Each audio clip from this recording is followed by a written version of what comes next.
Write 4 equivalent fraction of 2 by 5.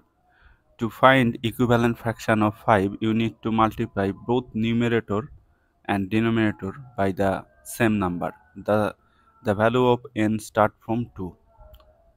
Let's check.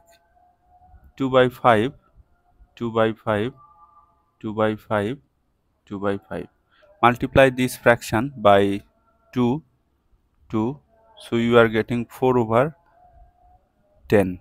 If you multiply here by 3, so you will get 6 divided by 15.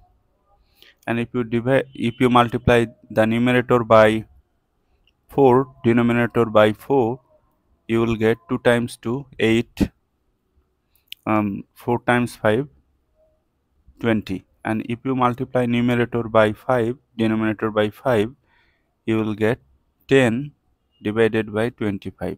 So this all fraction 2 over 5, 4 over 10, 6 over 15, 8 over 20, 10 over 25, these all are equivalent